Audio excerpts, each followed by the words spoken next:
ఆహ్, సాధారణంగా సుప్రీంకోర్టు గాని, హైకోర్టు గాని కొన్ని తీర్పులు ఇస్తాయి. రాష్ట్ర ప్రభుత్వం ఎట్లా చేయాలా? కేంద్ర ప్రభుత్వం ఎట్లా చేయాలి? అన్నటువంటిది.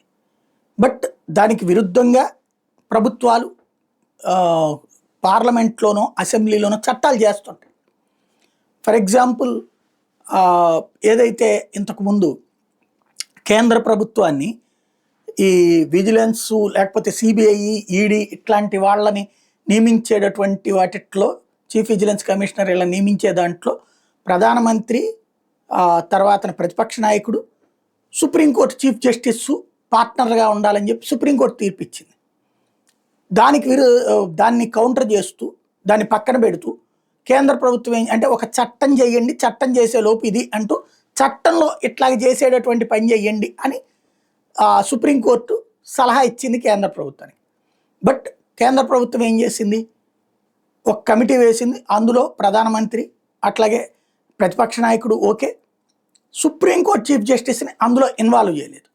మరొకళ్ళని ఇన్వాల్వ్ చేసుకుంటూ వచ్చింది. ఆ విధంగా చట్టాన్ని చేశారు.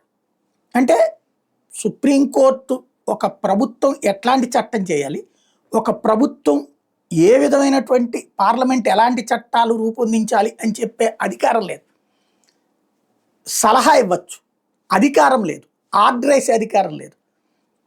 ఇంకోటి, కోర్టు తీర్పుకి విరుద్ధంగా కూడా వీళ్ళు చట్టాలు చేయొచ్చు. చట్టాన్ని కోర్టు ధిక్కరణ కింద తీసుకోవడానికి వీల్లేదు.